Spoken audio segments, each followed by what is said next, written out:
This week, our story takes us to West Africa in 1970, to the former secessionist state of Biafra. And luckily, we have our resident history buff, Jeff Abramowitz, in studio. Jeff, hello and welcome, and thank you for joining me. Thank you. I'd like to start by quoting the Bible, which is not something I do often or even at all for that matter, from the book of Ecclesiastes. That which has been shall be. That which has been done shall be done. There is nothing new under the sun. So how does that connect to Biafra? Because we are talking about a civil war, the Nigerian Civil War, which was one of the world's great humanitarian crises of its time. Still resonates in Africa. It was a war when the eastern part of Nigeria, which was mainly Christian, dominated by the Igbo tribe, broke away from Muslim-dominated West Nigeria, its own state Biafra, fought a brutal, bitter war, held out for 3 years, but then was starved into submission. The estimates are that 1 million people died in 3 years. I'm going to say that again, 1 million people.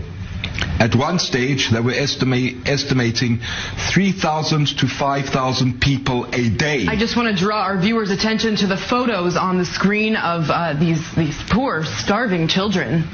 This is the thing. Nobody paid much attention to the war. Right. It was just Africans fighting each other, which, at the risk of being labeled a racist, was what the West was used to seeing throughout the 1960s.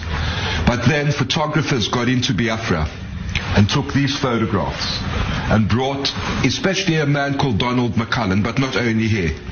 They brought back photographs of the starving, of the dying, and the conscience of the world was outraged. Now, Nigeria put a blockade on Biafra, total blockade.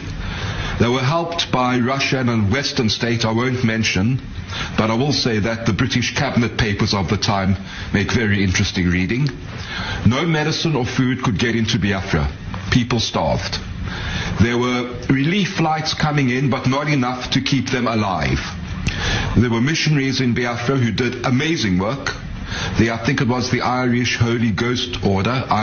If I get the name wrong, I apologize. I'm not that clued up on Irish Catholic orders. That's all right. But they did amazing work. And the organization Doctors Without Borders was founded as a result of Biafra. The conscience of the world. These pictures, the pictures we saw of the starving children, it was the great humanitarian cause of the day. And now pictures like these are used all around the world to try to convince people to donate money to Africa. And right. Biafra's luck or bad luck was that there weren't a bunch of egomanical pop stars to sing a song about them. But they died. They didn't survive. All right, Jeff Abramowitz, thank you so much for joining me today.